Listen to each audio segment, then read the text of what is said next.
শনি ঠাকুরের অত্যন্ত প্রিয় এই কয়েকটি রাশির জাতক জাতিকারা শনিদেবের কৃপায় এদের জীবনে বাধা বিঘ্ন খুব বেশি দিন স্থায়ী হতে পারে না। এদের যে কোনো সমস্যার সমাধানে পথ দেখায় বড় ঠাকুর। জানুন জ্যোতিষশাস্ত্রবিদরা কি বলছেন। আপনার রাশি কি তালিকায় রয়েছে, দেখে নিন। শনিদেব ন্যায় ও কর্মফলের দেবতা। সঠিক পথে চললে, সঠিক কর্ম করলে তার ওপর সদয় হন বড় ঠাকুর। জানুন শনি ঠাকুরের প্রিয় রাশি কারা। তুলা রাশি। তুলা রাশিকে শনিদেবের সবচেয়ে প্রিয় রাশি হিসেবে বিবেচনা করা হয়, কারণ শনিদেব এই রাশিতে উচ্চপদস্থ।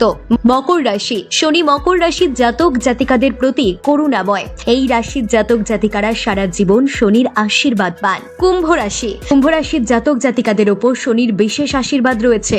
শনিকে কুম্ভ রাশির অধিপতি গ্রহ হিসেবে বিবেচনা করা হয়, তাই এই রাশিকে শনির প্রিয় রাশি বলেই মনে করা হয়। তবে কেউ যদি অন্যায় করেন, ভুল পথে চলেন, তাহলে রুষ্ট হন বড় ঠাকুর। প্রিয় হওয়া সত্ত্বেও আপনার উপর অসন্তুষ্ট হতে পারেন শনিদেব, তাই সৎ পথে থেকে কর্ম করে যান, আশীর্বাদ পাবেন বড় ঠাকুরের।